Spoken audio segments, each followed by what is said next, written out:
Welcome Hi, back, nerds. How are y'all doing today? My name is Nikita. I'm your local comic nerd. my name's Gino, your resident weeaboo. Today we're going to be And doing the Justice League Snyder Snyder Cut Cut review. review. Woo! Oh Woo. boy, And that if was you a couldn't 4 tell, we're hours. on the online format. Yeah, we're on Yeah. video for you guys today. We're doing this over Zoom, so this will be on YouTube. You'll actually get a quick non-spoilery review on TikTok, and we'll just post this to all our platforms. So you may be hearing this on Spotify, Libsyn, Audible, Apple Podcasts, all those But places. if you want to see our beautiful faces, go to YouTube. You will see us there. Exactly. Today we've got a lot. There was a lot to cover. This was a 4 hour long movie, and I'm We sure a were we lot of were you up were from wondering what we like thought. we were up from fucking I don't know what time it was. We started at like 11. Yeah, I got We off finished work. around We literally had to 3:30. watch it immediately after I got off work to watch So this movie. we were tired, but we had some friends stay up and watch it with us. It was a 5-man group, and it was a good time. Yeah. We watched it. It was Exactly. something. Yeah. Well, it was something. It was something. Listen, we've given this movie a lot of hate. I think you all will be very surprised on our thoughts on this movie. There were good, there were bad. I think There we were just kind ugly. of there was some ugly. But we'll kind of go into our thoughts for the most part. Gino, what was your initial take on the movie for the most Initial part? take, because I've only seen the movie once. I'm planning on seeing it again, obviously, with you when we record our Patreon bonus content, where we'll basically be doing a talk along with the movie so that you can join us and have our on live reactions to it and what we discuss at the time and all that jazz. But for first seeing, it's a Snyder cut. I mean, it's a Snyder movie, right? And Yeah. so I'm not usually the biggest fan of Snyder's work. He seems like a really cool dude in general, like just him talking. I know he put a lot of passion in this movie after the death of his daughter and everything. He attributed the film to her. Overall, I would not say it is up to the level of a film masterpiece, nor would I say it's the best superhero movie ever made. Will I say it's much better than the initial Justice League movie after me reviewing this morning, like clips from the old one? Yeah, it's a fuck ton better. Not the best thing in the world. Not really my cup of tea. Definitely was improved though. Yeah. We'll go into some distinctions where I think it really did falter, and I do want to give it some praise as well. But I'd say overall, it was better than the original one. Not my favorite movie in the world, but I had a good time watching it with you guys. Right? I don't know if I'd Yeah. watch it by myself, but at least it was one of those movies that I could have, I could get entertainment out of it, and that's an important distinction I think when talking Yeah. about film. I agree. My initial take, and if you've seen the TikTok video, you'll probably it's almost vice versa, the exact same thing. There were some good parts about it, like to me they were just better battle sequences. The scenes were a little more just the fights just seemed way more interesting and more in depth. There was more build up. The dialogue even seemed better between characters at times, and characters were just way more flashed out than they were in the first movie. You care about them at the end, which is nice, as opposed to the first one where I just didn't feel like I really had a connection to any of these characters. They didn't feel like a team.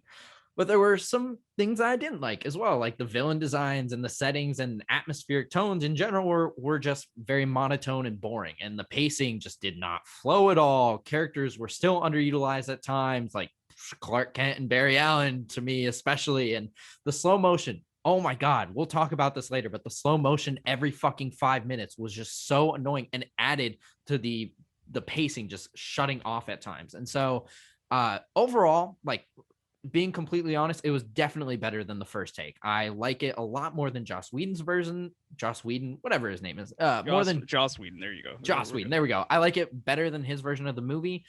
And I think it's more impactful. However, I do think you could take out about an hour and a half of this movie, get rid of all the slow motion, get rid of the exposition shots, the one-liner scenes that did not need to be there, get rid of all that, and you still have a movie that's just as impactful. And to me, that really severs its rewatchability.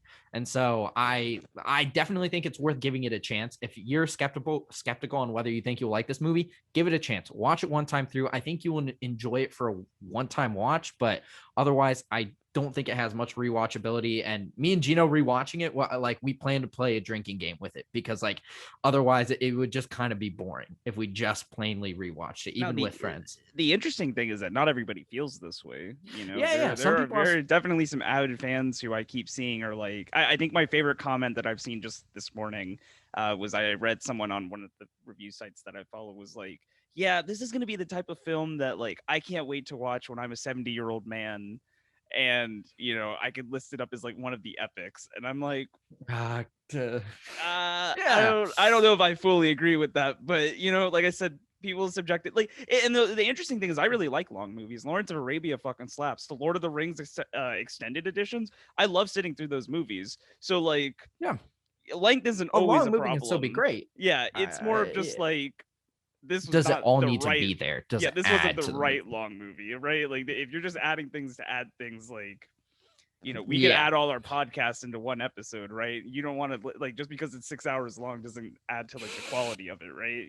Yeah. So Yeah. So that's my initial take on the movie. If you want to know my official rating before we actually go into it, 5.5 out of 10. It's good. I don't think it's that good, but it's not bad by any means. What about damn, you, Gina? What would be damn, your official rating before going into it? I put that at a 6 out of 10. Ah, okay, So okay. get wrecked. About the same, about the same. And again, you can disagree or agree with us. There are a lot of people who are getting on us for the jokes we were making. They're just jokes. Like at the end of the day, you have your opinion, we have ours. Just let us know what you think after you hear all of our thoughts. We are genuinely interested in having a conversation with you guys about this. But I do kind of want to jump into like some of the good, because I rag on this movie a lot, but there was a lot to take away from it. I really appreciated, first of all, just from the get-go, how they also, fair warning, spoiler warning from now on. This is a spoiler review. Yeah, Now. that's about as much you'll get spoiler free. If you haven't watched the movie, just be warned. But I really like how quickly they connected it to Batman versus Superman, because the original Joss cut really didn't reference Batman versus Superman that much, and then just kind of went into it. While in this one, you feel the impact of it being right after Clark's death. I mean, Joss Whedon originally tried to, and I'm hoping this whole review isn't us doing like the comparison between the cuts, because I do want to talk about this film as like a standalone. Am I coming through as a repeat for you? Yeah, sorry, my apologies. No, you're fine. You're good. I just wanted to make sure before I continued, but I don't want to like just compare to Joss Whedon the whole time. I want it to be like kind of a standalone in itself. I agree with you that it felt a lot more impactful in regards to like they really kind of leaked the original right into it, and seeing that what's his name, Lex Luthor, immediately seeing the mother boxes and that there being these hints and visions and stuff like that, and warning Batman, like that immediate connection, and not just being like, oh well, like Superman's gone, Superman's dead. A lot more impactful. I would agree with you. It was a lot stronger to have that kind of bridge there. But yeah, I'll let you continue on. We're starting with the good, right? Yeah, we're starting with the good, because that adds on to the fact that I really like the buildup. I will say some of it was definitely unneeded. They had some long exposition shots going into it, but the relationships and developments of the characters overall were a lot better. Like I liked Aquaman getting fleshed out a little bit more, with like him kind of going into the ocean. You see how the town kind of praises him. I was a little weirded out by that scene, but I like the fact that they've kind of shown, even though the symbolism kind of hits you over the head with this, that they symbolize Aquaman as kind of a Neptune savior like character for that town. I liked Flash's development scene a little bit. Again, little weird. I know that there are issues with that one, but I like the fact that he, like, for example, when he goes in there, he saves the girl. He takes a hot dog wiener, which at first I thought was really stupid, but then when he gets back into character as Barry Allen from his little Flash phase, he's in this dog store with this woman that he was talking to earlier, and he got the piece of sausage to distract the dogs and make the woman kind of not realize like he wasn't there the entire time, that he was covered up by the dogs and all that. And I just thought, oh, that's smart. That's really cool. Barry actually thinks about this when he's resetting himself, not even just when he's going into like this little hero form. He thinks about this ahead, and that's a characteristic you then get from him. And I think the character that grows the most out of these kind of more developed origin stories is Victor Stone, Cyborg. You really see him play out in this movie. Just getting his backstory, his relationship, you get way more of his relationship with his father. You get to see more of his struggle between him being man and machine and actually having to overcome and deal with that. Like, I don't know, like what did you think, Gino? Because those were one of my biggest takeaways. I'm gonna push back a little bit in regards to, I think the first hour and a half was a little too long, and so I really enjoyed some of the exposition. So in my notes, I specifically made mention of Cyborg's character, and I made mention of Aquaman's character when Aquaman talks to, I don't remember his name, his mentor figure. Volko, I think is Volko. his name. Yes, yeah. Yeah, yeah, Willem Dafoe's character. yeah, yeah, yeah. That I really enjoyed the exposition there, and then like him telling him that he really needs to step up to the plate and like either like really actually help the surface, help below, that he's kind of has like a responsibility, a duty here. That being said, I wasn't like a big fan, for instance, of the amount of fishing village that we got. Yeah. Like I think it's easy to hit home that like yes, he's a good guy who's helping him. These people have like a certain connection to him. Stuff like adding the Norwegian folk singing their song when they're gone. Like it's just adding this kind of unnecessary feeling that I don't know how much of it is really needed. It never really comes back. It's not like Yeah. Aquaman has this specific relationship with them ever again in the film, right? It doesn't really come back. It just kind of dies, I guess. Yeah. The Flash, for instance, the Flash, I really could not stand that opening scene with him saving the girl from the car. I thought it was very weird. The music was off for me. It seemed just Yeah. like another, we have this like overabundance of speedster effects now with the whole idea of like slowing down time and like doing all this stuff, and like it's great, it works in some cases, but I'm starting to see it's like oversaturated in the market now, which Yeah. you can agree not agree with it, that's fine.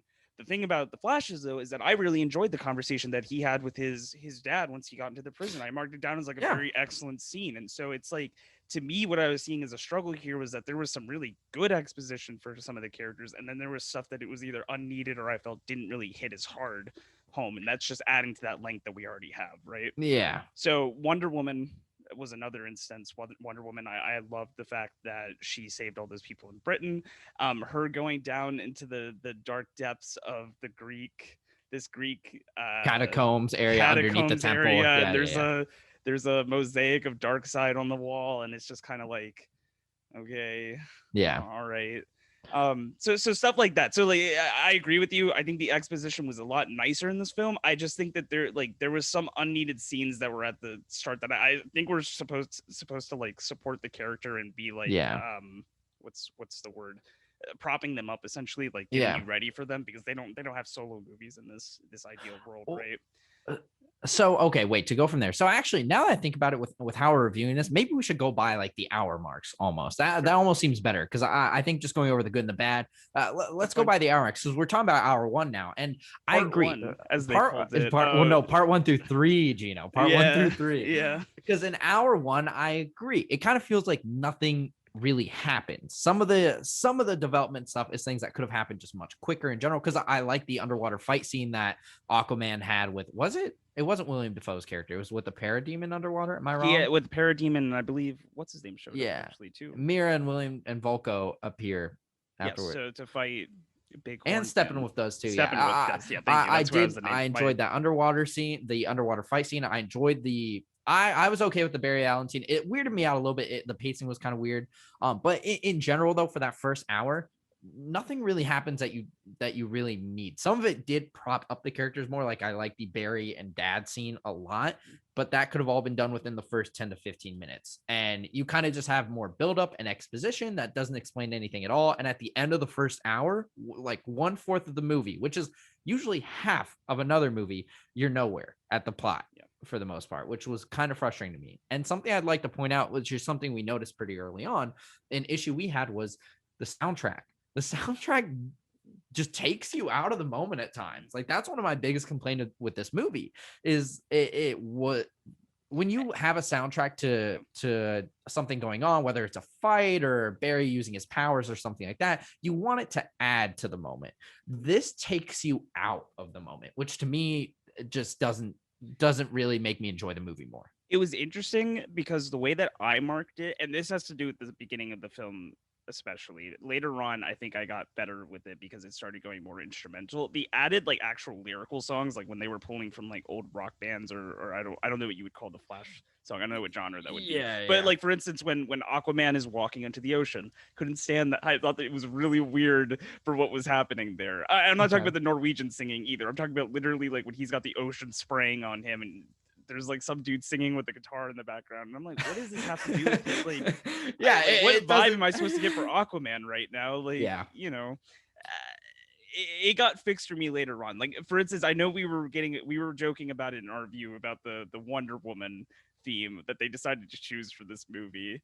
Yeah, where it I just started screamed to every like it. time she Yeah, came on. I started to like it the more we got on. It kind of was like, it was like hype. I was like ready for it. Like it gets you as like a primer. Like you're just like, oh, whenever Wonder Woman's gonna do something badass, you get the and it's like that's what you're looking Yeah. for. But yeah, I'll agree with you. The soundtrack had some very low points, and then it had some really good things that I thought it was doing with. In comparison to the Joss Whedon's cut, I thought it was more experimental. I thought they were trying to do more things with it that made sense. Yeah. It wasn't more what's the word? Just kind of plain. I Yeah. guess that's what I would have described Joss Whedon's as. So Yeah. yeah. And at that first hour, just to go back to like pacing a little bit as well, just to kind of talk on other subjects, the first hour is where you have a lot of the pacing issues, is because it's a lot of it is these exposition shots where they're showing off a mountain for literally a minute and 30 seconds at least. And that's for every type of new setting that we go into. And it's like, okay, we get it. We're in this field. There's this great like somber music playing. So we're supposed to be nervous or scared for the character, whatever. Again, unneeded time added to the film. And also we get our first look at a lot of these characters too in the first hour. Like Steppenwolf was the first time we get to see him. And I don't know about you, Gino, but the design for Steppenwolf, I talk about this in the TikTok, but like the designs are very bland. And some people may disagree with me because some people will probably say, oh, Steppenwolf looks badass. But like, take any other character. Like, I would even say Superman's design, really well done. The black and white suit, amazing.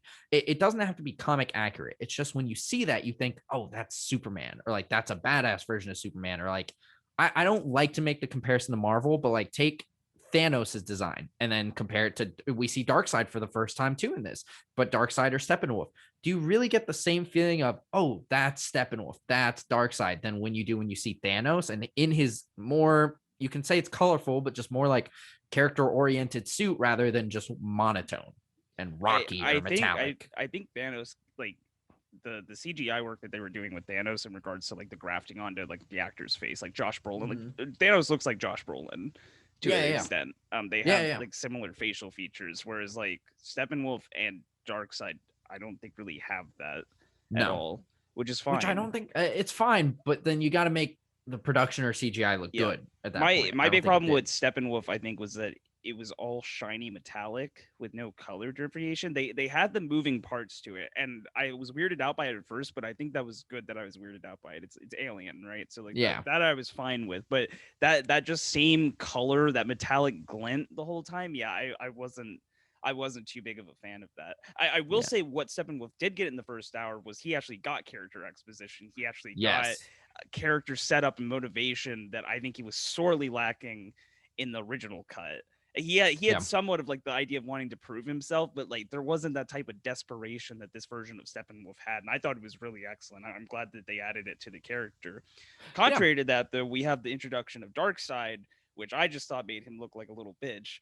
But because that's when we had the Amazon or the fight scene where he just gets railed by all these people so quickly. That's one of the fight scenes that look really cool, but isn't really better for the character, because I loved seeing Zeus and Ares back again. That was super cool, and seeing them pair. I really wish that instead of the 30 to 40 minutes we had at the end in the epilogue, they would have just don't skip. Wait, don't skip. I know. I'm going back to it. I'm saying, like, instead of having that they would have just expanded on this. Oh, that fight scene. That's what I'm saying. Like, if you would just made it like a full out battle, that would have been cool as fuck. And to have, shown off how powerful Darkseid is. Because otherwise you just kind of feel like, is Darkseid any more powerful than Steppenwolf? Because he kind of just got beat by a Justice League-esque characters again.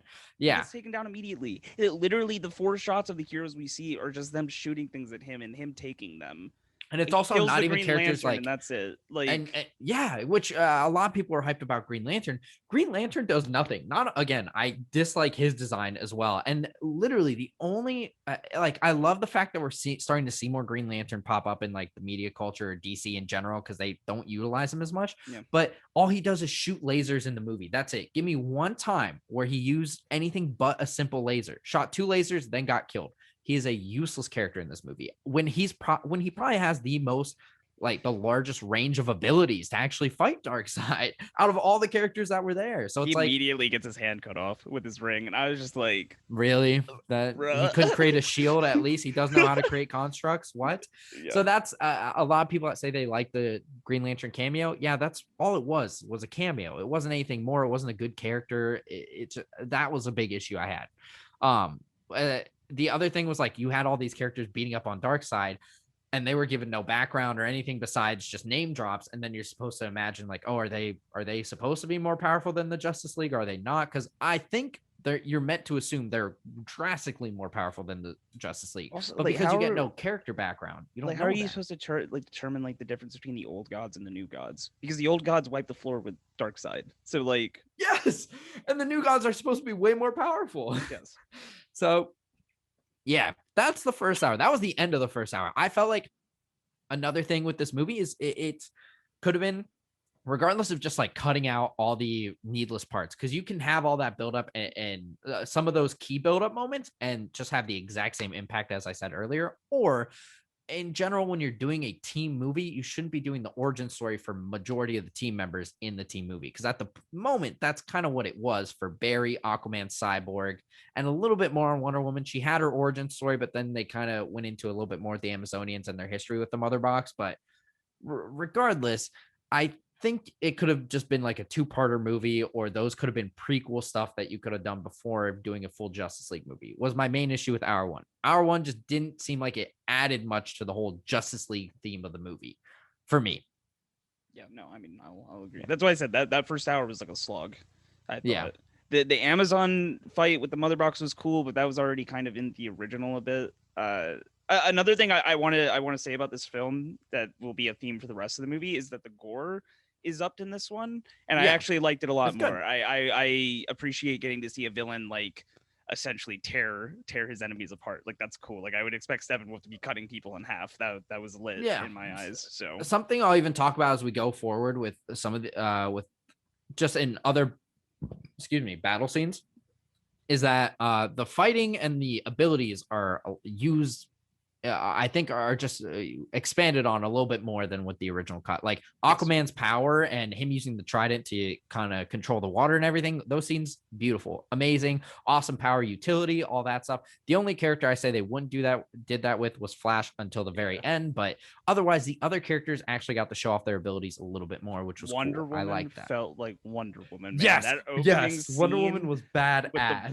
With at the British Museum, and she's just like fucking knocking him around. The super speed, the rapid blocking of bullets. Like, it was somewhat in the original, and this one she's like, her fucking arms are going all over the place, and I loved it. I was like, she is badass. Holy cow. The only issue because I had to play devil's advocate. Snyder fans are gonna hate me, but in general, there was just a weird mischaracterization where she's holding one of the terrorists and asking I forgot about that. Yeah, and he's like, "Who are you?" And they're like, "We're reactionary terrorists who," and then it cuts him off and says, "Boring." And I'm like, wouldn't she want to know more of that information? Because yeah, they speed ahead to like more of what exactly why they're doing and stuff like that, but that's still key intel, and she wouldn't just cut him off and say boring. That just is not the character at all. And and you can say, are okay, like, we're comic, freedom, whatever, but we're freedom fighters trying to fight for our homeland. She's like, boring. It kills him. Like, and you can say like, oh, we're not trying to make her exactly like the comics. That's fine, but that's just not how her character was at all in the rest of the movie either. So it just didn't really fit. But her opening scene, badass. Really enjoy. Everyone's opening scene to me was really cool. I just think it was just over saturated a little bit. I think it could have been condensed way more into like 20 to 30 minutes as opposed to a full hour for all of that. I really do think scenes, unless she's gonna do something. She literally would just look at a photo. All right, cut away. And I get you're trying to add emotion, but we already understand that emotion. In no way is it making me feel any more towards the character. It's just making me annoyed that we just jutted away from another scene to quickly look at Lois and then throw us back into whatever we were doing. Yeah, that's hour one.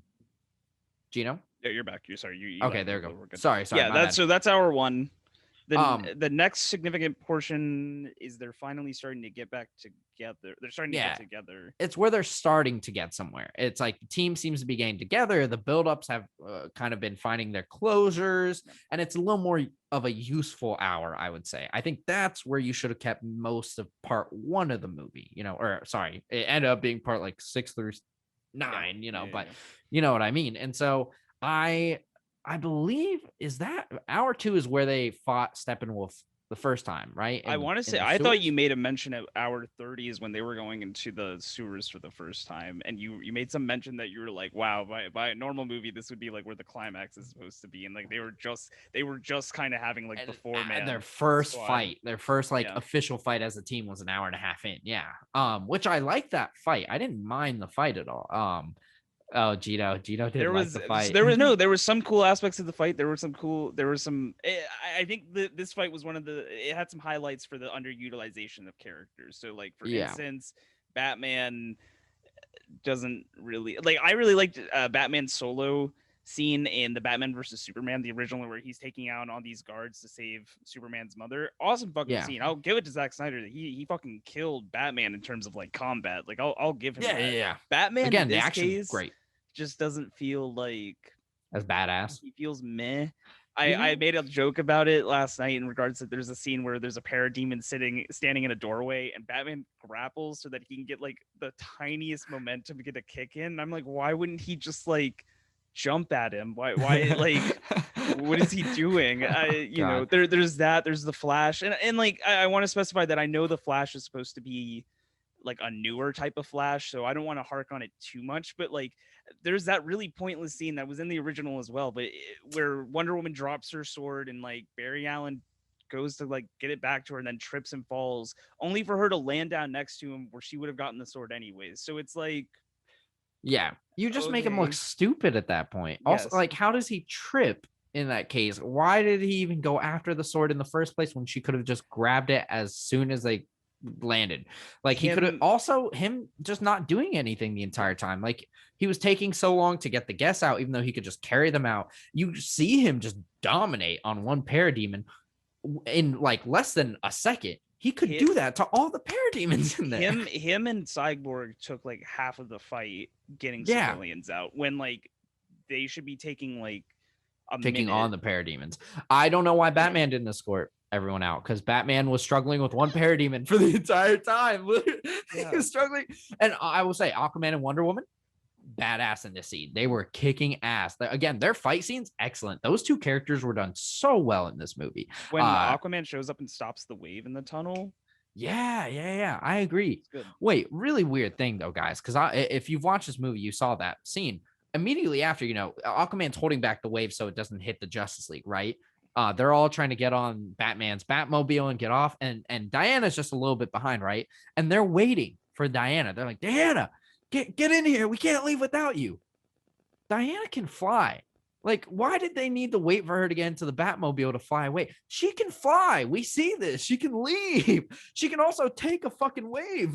Well, even so, because like I think the flying came with Wonder Woman 1984, right? And so that wasn't originally part of Snyder's vision. So we'll cut that out. The point is she can jump really fucking high. That she can do without a problem. So like, okay, all right, she can't lasso her way up there. We've got Cyborg, who can also fly, as far as I know, right? Oh, well, he was driving. He was already ship, in there. though. Yeah, he was driving the ship. So that's fine. Yeah, but no, Wonder Woman, who I don't even know if this wave would really bother her that much. In all honesty, I'm not sure. No, I don't think so. I'll be honest. Yeah, so I will agree with you. That was also a weird part. That was just a dumb. I hate to be nitpicky. It's just kind of like, it's just there were several times you're setting up these really powerful metahumans, and then you're like nerfing them, only not to have them nerfed later. Like, it's not like nerfing them to where it's like themselves actually having this reasonable issue. It's literally just,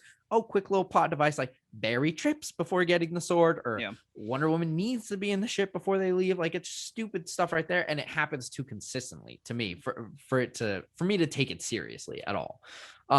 I also didn't like Barry's character that entire time. Barry just plays dumb, and he's clearly not dumb, because he literally gets into a university by the end of it, or not even just a university, a CSI program. Yep. Yes, he's a genius. He shows that off in the film too when he's taught when they're resurrecting Superman and all that, not to jump ahead.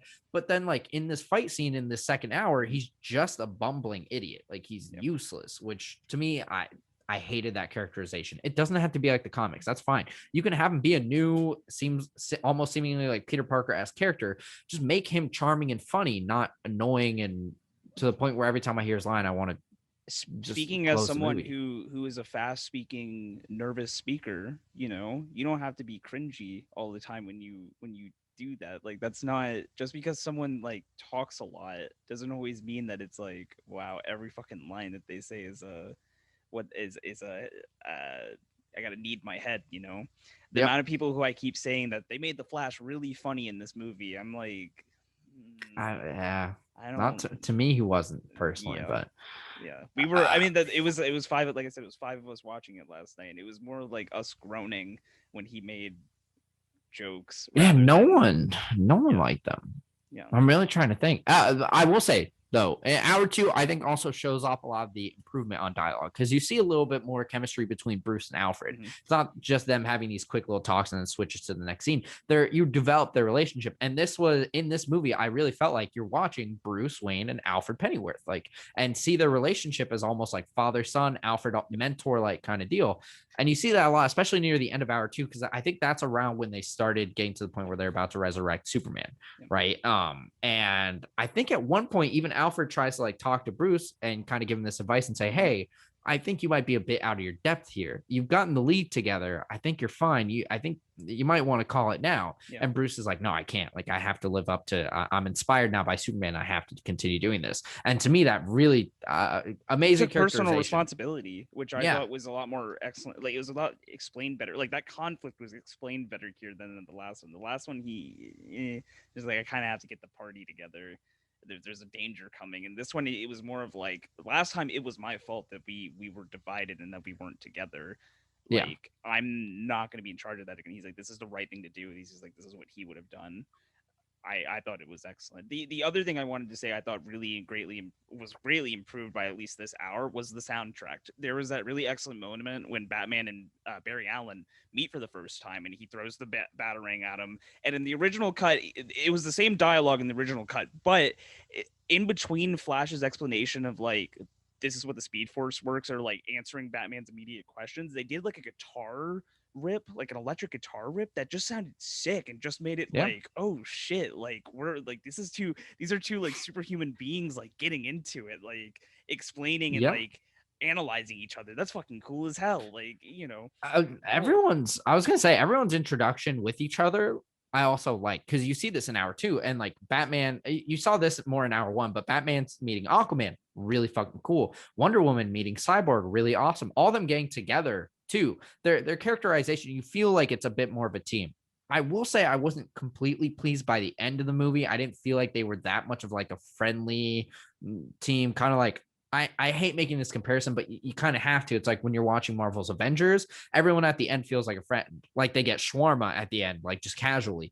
I don't see this group doing that, but I think they're closer to doing that, to that step where you almost like actually think they're friends, you know? And I think the introductions is where it really kind of was risen. I think their introductions together and them initially meeting were really cool. Well, I was going to say, so if can we go into part 3? Yeah. So this is like the resurrection of Superman, essentially. Yes. This is what they're working on. This is what we'll call part 3. Yeah. The part where they're together as a 5-man group. Five or four. 1, 2, 3, 4, 5. You're right. Yeah, as a 5-man group where they're not in their costumes and they're hanging out together. They're still working on, like, they're still doing missions. So, like, for instance, they were digging up Clark Kent's body. I actually really enjoyed the scenes where they're, like, chilling out together as like normal people. I was like, this is excellent. The conversation that Cyborg and Barry had with each other about hitting on Wonder Woman. I thought it was cringy, but I was like, okay. I was like, at least they're like having like a conversation, right? Like not something that's like divisively about the plot. I didn't like what the conversation was about, but I appreciated that they were having some kind of conversation. It was nice to just see the four of them, because I don't think Batman was there at the time, but you know. I do want to say them being out of costume too was just really cool. It kind of reminds you of like if you've ever watched the Justice League animated TV show or Justice League Unlimited, you see them a bit out of costume. They interact with each other, especially during emergency situations when they're working as like a team.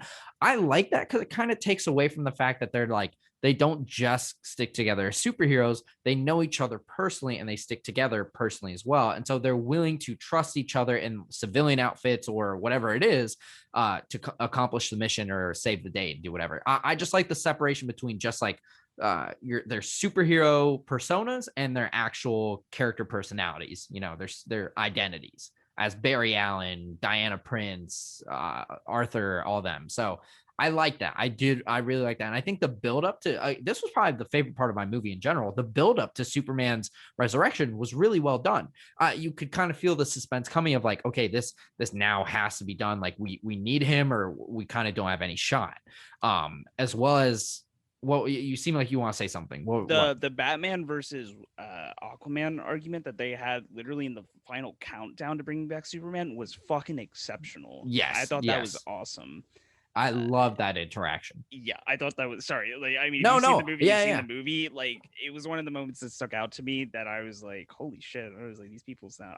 For instance, I didn't really like Ben Affleck for the majority of the film. I don't think he's the best Batman in my opinion. Yeah. But that scene in specific, I thought he fucking killed it. I also think Jason Momoa killed it throughout this film, for the most part as well. But Yeah. that scene between the two of them, A1. Yeah, those two in contrast with each other. Now that they're kind of at the breaking point, thinking, "Wait, this might be not a good idea." And I like the countdown scene too. I liked Flash kind of running, and you see it a bit here for the very first time. Is he changes back time, and he says initially that he doesn't like to change time, doesn't like to go the speed of light because it's dangerous with the Speed Force. And so it was a little jarring for the most part, but I still like the resurrection scene, Flash's touch with the mother box and like sparking it. I enjoyed it. I will say something. I think this is when I noticed it. It was either this or the very first battle, though.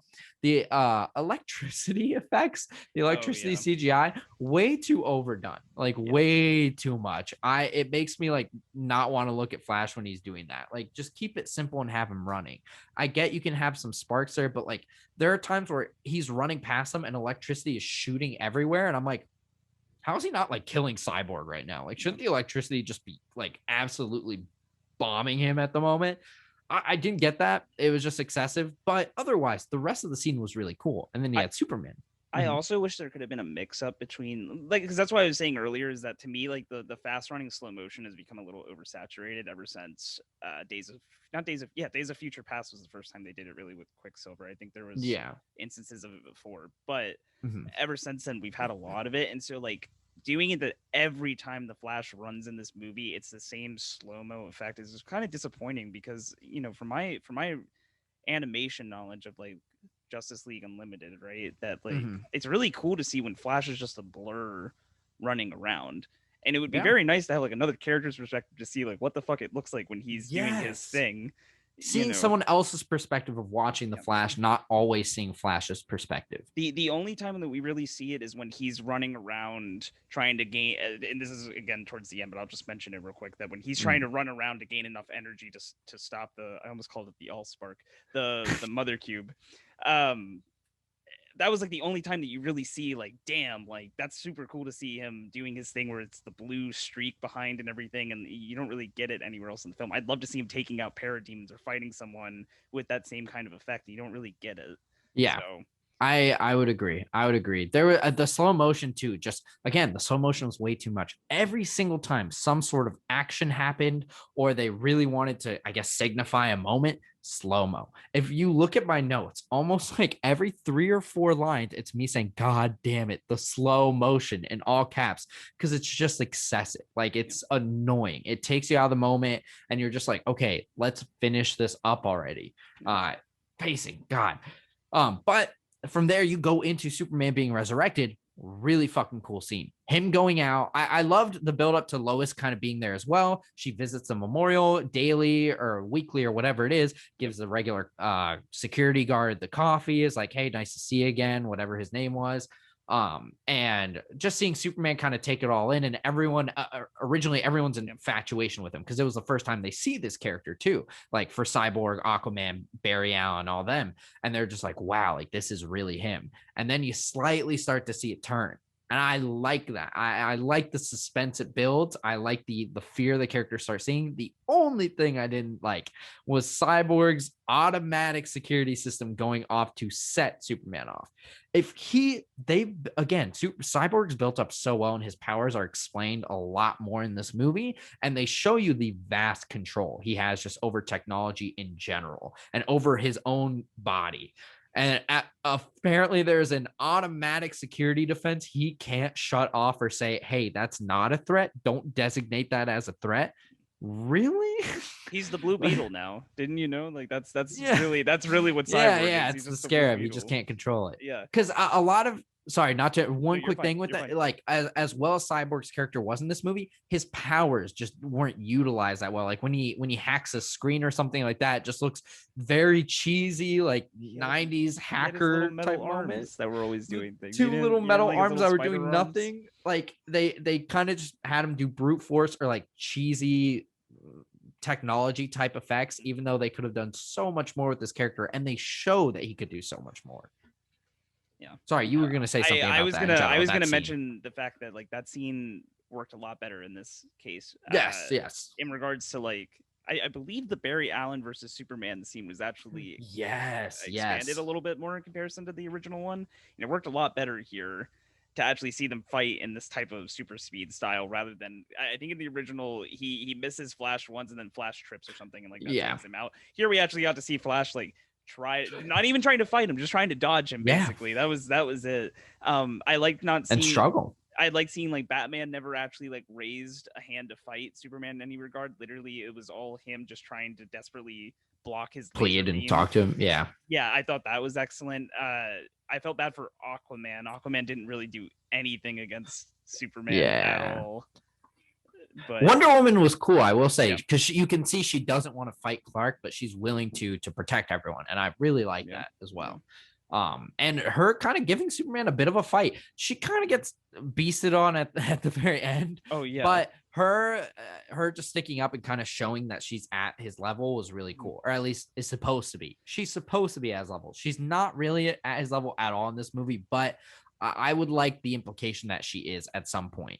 You know, now, the only other thing I don't like is like Superman, like the way that they and this will be at the end too that we really talk about this. I don't like Superman's powers in this movie. For instance, the way that he flies at the end scene where he's like got his arms like slightly back and he's like doing the stand tall and just floats forward, but really quickly. Like it just doesn't look cool. It doesn't look cool. Like it would have been nice if he just walked over there. Maybe I don't know anything, but just like vroom, like just, you know, I don't know that really is nitpicky, but it was just I remember seeing it and just laughing my ass off and being like, oh, okay, all right, but overall, I liked his resurrection scene, all that. I love that act personally. Hour 3, I think, was really strong. I think that's what you could keep all that in the movie, and I'd be okay with that.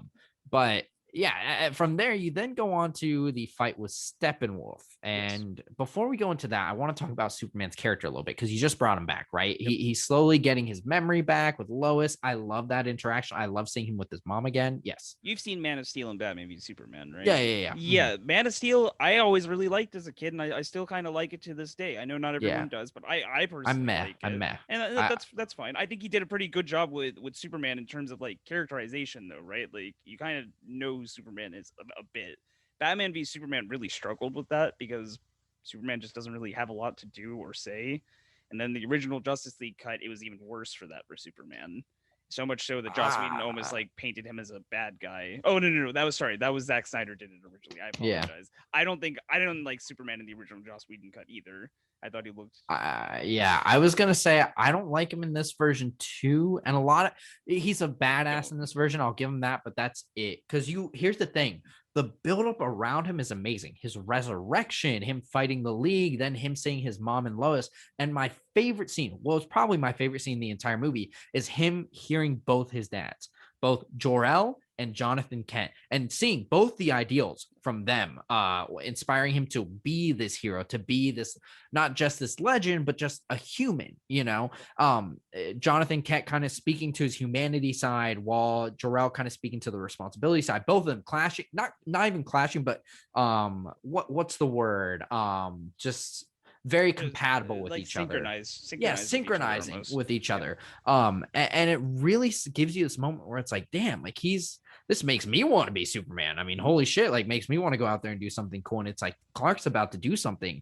And he goes to get involved with this fight. And I won't go too into it because I want to talk about Steppenwolf fight in general. But after that, it completely falls short. He doesn't feel like Superman. He just feels like this strong character there to beast on him, and that's it. Because he literally doesn't say anything after that. He doesn't have a single, maybe he has some one-word lines, like 2 or 3, but that's it. You don't hear Superman talk. You don't hear him inspire anyone. The only time he's inspiring is when he takes an axe and beats up Steppenwolf, and that's it. Like, aside from that, he doesn't feel like an inspiring character like he's supposed to be, like other characters out there. Like even Batman in this movie, who's not supposed to be the inspiring character, or Wonder Woman as well, but Wonder Woman is an inspiring character. Captain America, all them. You don't get that from Superman. You just feel like he's this cold jock guy. That's it. But to go from there, you go into the Steppenwolf fight then. And I actually like the Steppenwolf fight a lot. I'll be honest. Before Superman shows up, I like the stakes that are involved in it. I like the setting. Chernobyl was really cool. Nuclear power plant is always like a badass fighting area in general. All of them getting involved. I will say it was kind of weird because like you see Batman kind of go in head first with the Batmobile and the Bat plane, and while that was really cool, and Batman's action scenes are really fucking awesome in this, it also, you kind of have to turn your brain off a little bit because it's like he's taking 10,000 lasers and the Batmobile is just taking it like a champ. And then at one random point, one parademon just like tears up his fucking machine. And I was with like, the exact same laser as the other 10,000. I'm like, and okay. It's like, why is that the one that I for the most part, I really like the final battle sequence prior to Superman getting there. I will specify that. Yeah. But I think there was only one other thing that I highly disliked. It's when Flash gets injured because he's running around in the circle and some random parademon is able to snipe him. And I was like, you really couldn't see that, Flash? You're moving. Well, not only could you not see that, how the fuck did this parademon have the eyesight to be like, if I shoot he'll land right there, I think I might be able to hit him. Like,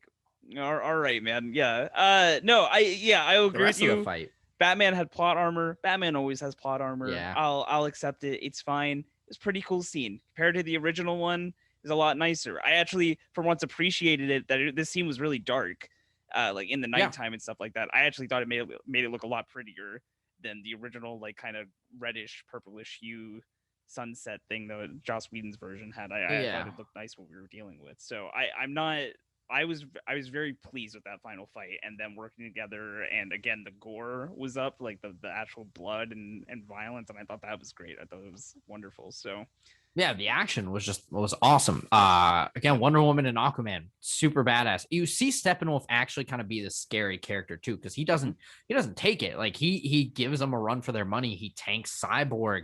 I'm forgetting, when did Superman show up? Did he show up before or after Flash does the whole thing? No, so Flash gets hit. Ray Fisher is like desperately. Oh god, Ray Fisher was fucking amazing in this movie, guys. Cyborg, Victor Stone, fucking wonderful. I said Cyborg, fucking exceptional. Like, if anything, if you look out of this movie, really look out for that man's like determination to like acting in this film. It was wonderful. Again, like the desperation in his voice when he's calling for Barry and he's like, yo, homie, like, we got to do this now. Fucking exceptional. Wonderful. Yeah. I really enjoyed it. I think it's around that time Superman shows up. Superman shows up. Just about to bring the axe down on Cyborg. Superman catches his axe, goes. Doesn't catch it, just lets it hit him. Just lets him hit it. I will say, one of the most badass scenes in the entire movie. I love that. The issue afterwards is that Superman just then beats down on Steppenwolf. It's not even a fight, and that plays to the stereotype people have of Superman just being too OP. because like Superman isn't too OP.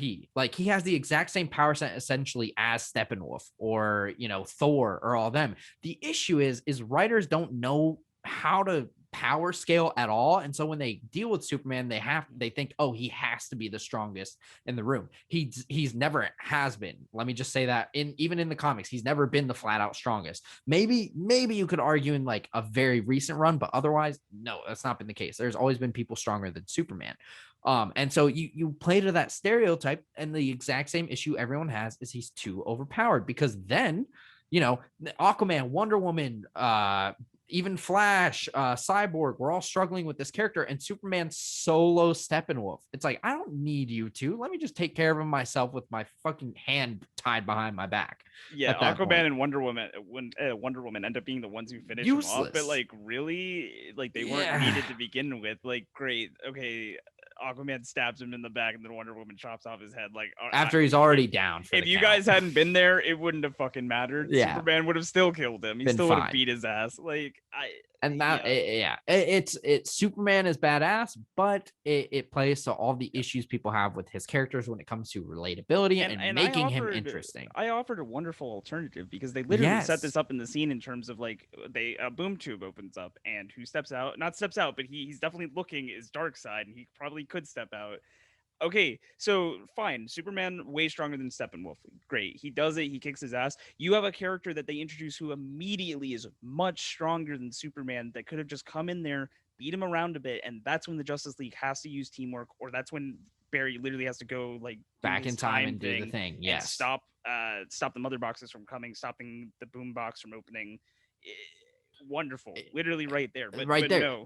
You never feel that fear because one, we saw Darkseid got his ass whooped earlier, so it's just kind of like, we don't really know how strong he really is. I don't know why this is that threatening. And never then gets a redemption. He just destroys Steppenwolf like that. So yep, it would have shown off how much more powerful Darkseid is compared to Steppenwolf, and it would have showed that Superman is not unbeatable, which is what you need to make him more interesting for people, because he isn't unbeatable and he's actually relatable. But yeah, that was so annoying to me. You missed a golden opportunity there to highlight more of your characters. Yes. I will say, Barry Allen's scene where he goes back in time to make sure the boxes don't synchronize, really cool. I will say, there's the Flash TV show, there are some cartoons and stuff like that, so we've seen a lot of Flash going back in time. That's probably one of the better effects and just like production work I've ever seen with kind of super speed time traveling. It was really cool, really interesting. The effect, a beautiful scene just overall is what I gotta say. So I enjoyed that and I like that, and it was probably the one time Barry was fucking useful in this movie. Every other moment, useless, gets shot by a parademon while he's trying to charge up the attack, almost dies, trips trying to get a sword. But at least when it counts, he does something important. So thank God for that. I wish someone would have told Ezra Miller that he shouldn't run the way that he chose. Yeah, also his running technique. I think that was the only thing that I didn't like, and that was the problem with the Joss Whedon thing too. I think that was just bad direction at some point. But I thought it was a beautiful fucking film. I remember all of us kind of went quiet when it happened, and I was like, holy shit, this is cool. Like, wow. And then right after that, Cyborg's character having to destroy the mother boxes, and when he's kind of in his, he kind of goes in and out of this, like, I guess you could call it like his brain network or whatever. When he's like inside of himself, kind of take in the tech field, whatever. And he's in this mindscape with the three mother boxes, and they take up the forms of his parents and then his human form. And you see Cyborg having to tackle this, because the entire movie he's thinking like, I'm a monster, I can't do this, what am I now, I'm not even human. And he finally, like, to save the world, he has to finally accept this, and he looks in himself, like his human face in the eye, and his human face is like, I can change you back to normal, like you can be me again. And he's like, I'm already normal, like I accept me for who I am, I love myself, you know what, I'm a hero now. I love that. That is, he said he wasn't alone, that he had like a family. I was like, God damn, bro. Again, it makes you appreciate this Justice League and these characters so much more, and just Cyborg in general so much more. I don't want to compare again. Fuck it. I'll compare it to Joss Whedon in general. Cyborg's Joss Whedon was so bad and just didn't have any character to him. In this one, you actually see, you love the Cyborg character. which you don't get a lot in general. Even just in the comics, it's hard to kind of relate more to Cyborg because he's kind of thrown in the back line, and in this one he's not. So I like that. There was sadly no booyahs, but No my booyahs. heart went Yeah. booyah. So, you And, know, and then the fight scene finishes, and then they're all just awkwardly kind of lined up, and that's where I was like, yeah. yeah, they don't really feel it. That's when I really got the feeling you don't really feel like a team that much. Yeah. And then you go into the epilogue, which again, Gino's alternative. Instead of wasting, because there were still 35 minutes left in the movie at this Yeah, it was point, 35 to 40 you could have minutes left. used those to again do the dark side scene, maybe build up the time traveling scene. It's okay to build things up because we were ragging on like the whole build up exposition, all that stuff when it comes to that. It's okay to have build up as long as it's actually useful. In that case, it wasn't useful for those scenes in the first hour. In this case, you could have used it to set up a future movie and to two, build up the climax a little bit more. It could have been useful. Instead, you do the epilogue where first they do a shit ton of cameos. Like you see, spoiler warning, Martian Manhunter and the Atom, Ryan Choi, the Asian scientist. Yep. He is the future. He's the second Atom in the comics. But and then Martian Manhunter, who is the general the entire time from Man of Steel, who shows himself to Bruce Wayne and all that. Cool, I guess. Didn't really add that much to the again. More I just want to know where Martian Manhunter was in the final fucking scene. If he was definitely around, homie's pretty strong.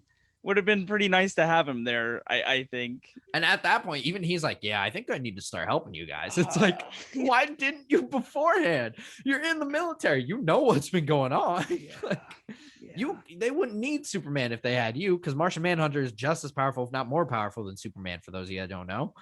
But yeah, I mean, cool Easter eggs though. I can't. It's tacked on for effect. It's whatever. And then he had Deathstroke too, who again, that entire scene useless. It added nothing. His scene with Lex Luthor, but him just telling Deathstroke who Batman is. Bruce Wayne. Cool. You honestly could have done that if you were ever to do a Batman movie, the very beginning. But that everyone hyped up the Deathstroke scene. They're like, we're gonna get to see Deathstroke. Oh my god, he's gonna be such a badass. No, he just takes a drink and has Lex shit on. Like Lex just passively makes fun of him this entire time, and Deathstroke is okay with it, and that's it.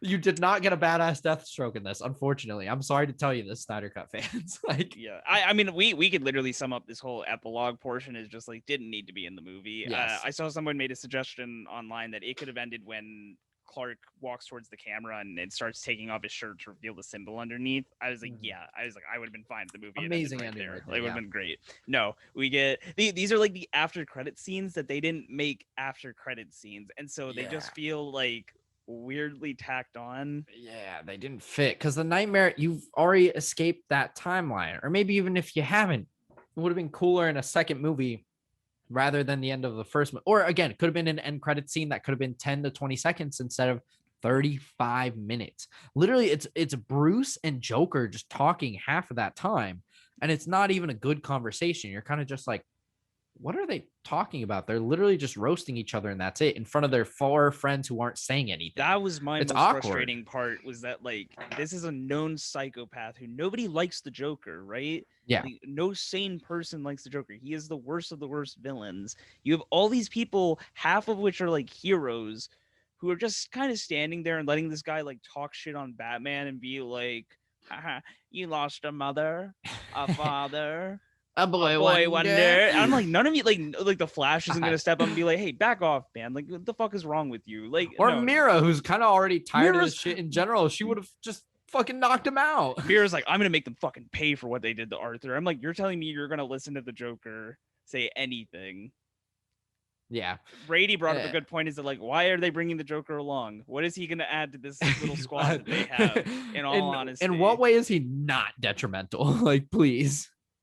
It's incredibly stupid. You did not need it. It didn't add anything to the movie at all. Gino's alternative would have been cooler, or just ending it where they ended it would have been much better. It's just hour 4, and they finally reached the climax. Things are finally happening. The first half of that is actually a good ending, and then the second half they plateau. You could have ended on such a high note, and you end hour 4 of the movie on a boring, useless sequel type note that may or may not happen. We don't know if it'll happen, because maybe it'll do well. It sucks because all these people are like, it's leaving it on a cliffhanger, and like, as popular as this movie has been now, and like I'm really thinking there are going to be more of these, which Yeah, Okay. I know. We'll see. Snyder had some interesting ideas for other films that he wanted to do in his Snyderverse. So I don't know. I don't know. I stand by my 6 out of 10. I think at the end of the day. I stand by my 5.5 out of 10. Now that I'm talking about this more, I almost want to give it a 5, but I'm fine with it. 5.5. There again, it's enjoyable for a one-time watch too. I think that's everything we really wanted to cover. I don't think there's anything that much more we got to go into, but it's enjoyable for a one-time watch through. Not good enough for me to want to rewatch it, and still had some of the same issues from Joss Whedon that were kind of elongated in this. Again, you could have gotten the same impact in the 2.5 hour version of the movie, if I'm being honest. But the first movie was really terrible. This one scores better. I'm very glad that like Snyder was able to go back and kind of release something that he wanted to release originally. Yeah. Or upgrade it to whatever means that he wanted to.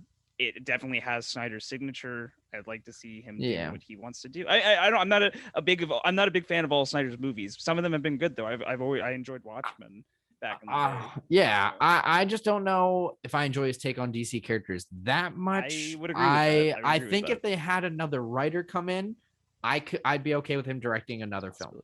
If not, I don't know if I really want to see another one because again, Superman and Flash just aren't done well for me, and I think they're key characters that need to be done well to have a good overall Justice League. No, like I said, my only point with saying that is I was glad he was able to save a film that he clearly did care about and so cares about as much as he does. I think that was pretty exceptional considering what kind of hardships he's been through in the past 4 years.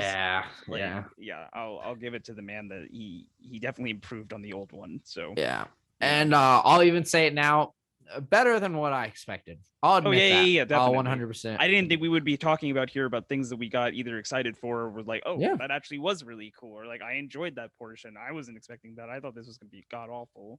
So props to him. I'll give it to Zack Snyder in that fact.